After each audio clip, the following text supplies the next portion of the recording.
Hello, everyone, and welcome back to the English Learning Podcast. I'm your host, Jason, and today we have an exciting topic to explore: how to learn English on your own. Whether you're just starting out or looking for ways to improve, this episode is packed with tips and strategies to help you master English independently. Joining me today is our wonderful co-host, Julia. Hi, Julia. Hi, Jason. Hi, everyone. I'm so excited about today's topic because learning English on your own might feel challenging, but it's also incredibly empowering. You get to set your pace, choose what works best for you, and take full control of your progress. Jason, I think a lot of people feel overwhelmed when they think about self-learning, don't they? Absolutely, Julia. Many learners think they need a classroom or a teacher to improve, but the truth is, you can achieve amazing results on your own. And that's exactly what we're here to talk about today: how to build a strong foundation and stay motivated throughout your journey. By the end of this podcast, you'll have actionable tips to make your self-learning journey effective, fun, and rewarding. So grab a notebook, get comfortable, and let's dive in. Let's do it. But first, don't forget to subscribe to our podcast and share it with someone who might find it helpful. All right, let's start by discussing why learning English on your own can be such a great option. So, Julia, let's start by talking about why someone might choose to learn English on their own. What do you think are the biggest advantages of self-learning? Great question, Jason. One of the biggest advantages is flexibility. When you're learning on your own, you can study anytime, anywhere. You don't have to follow a rigid schedule or rely on a classroom environment.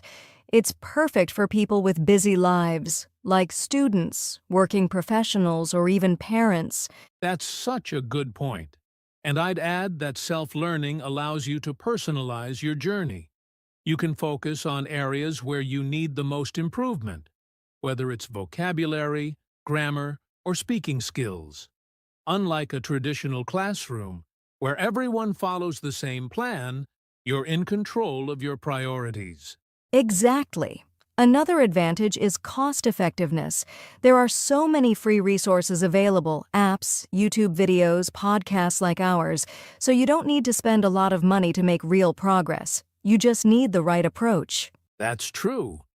But, Julia, I think some people might feel a little intimidated by the idea of learning on their own. They might think, what if I make mistakes? Or, how will I know if I'm improving? Yes, and that's completely normal. Self-doubt can be a big obstacle, but the key is to remind yourself that mistakes are a part of the learning process. In fact, they're how you grow.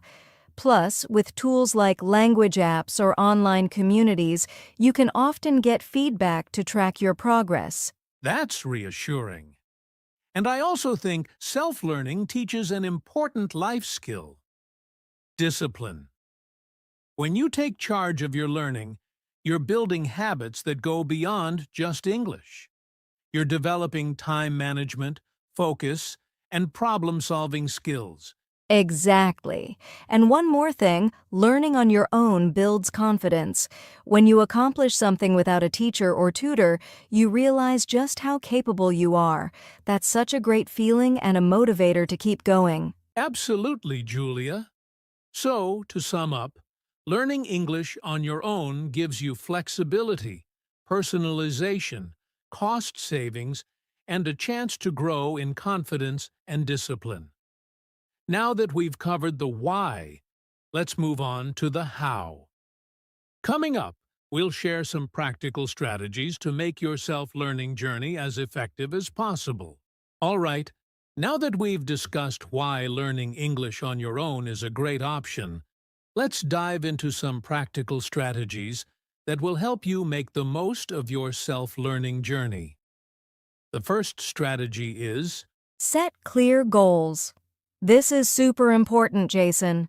If you don't know what you're working towards, it can be easy to lose motivation or feel like you're not making progress. Exactly.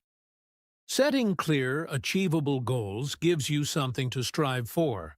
For example, you could set a goal to learn 10 new words each week, or you might focus on improving your speaking by practicing for 10 minutes a day.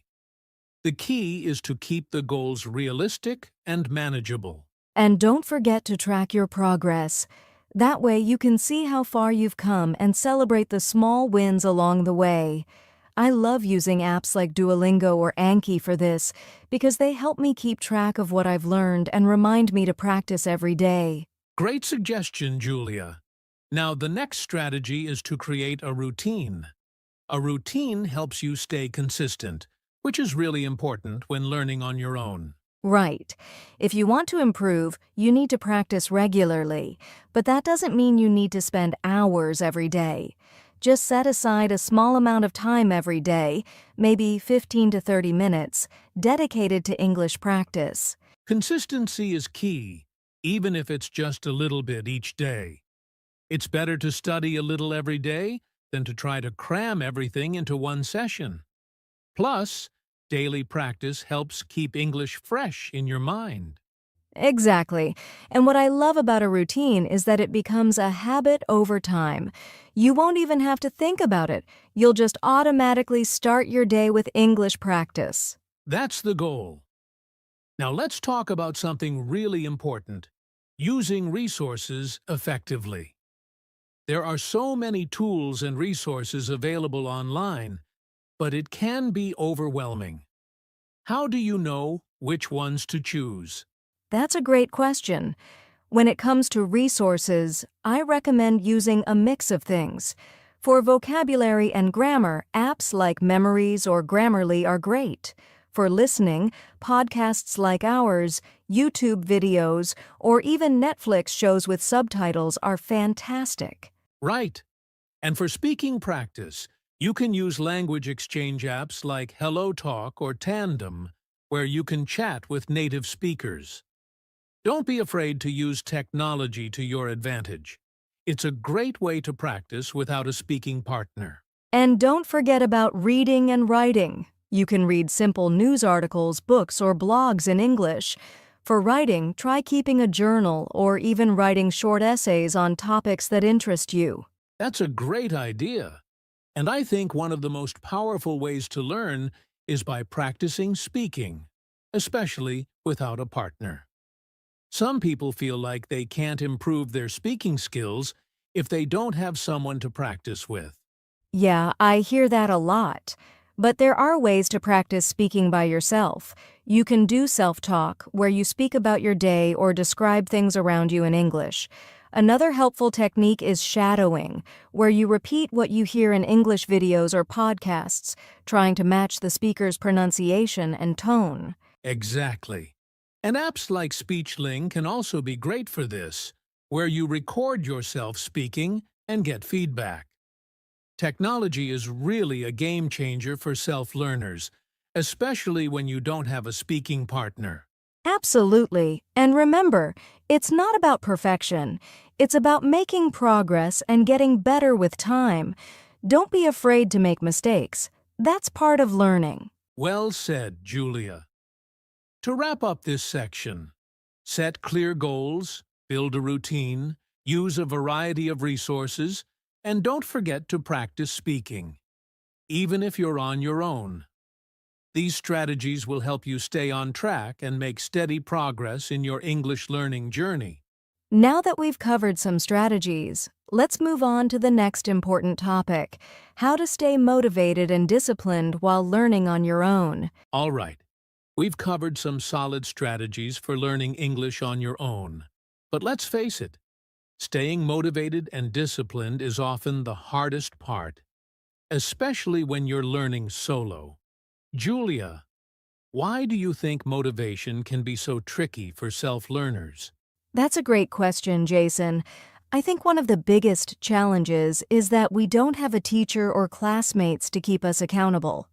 Without that external pressure, it's easy to fall off track, especially when we don't see immediate results.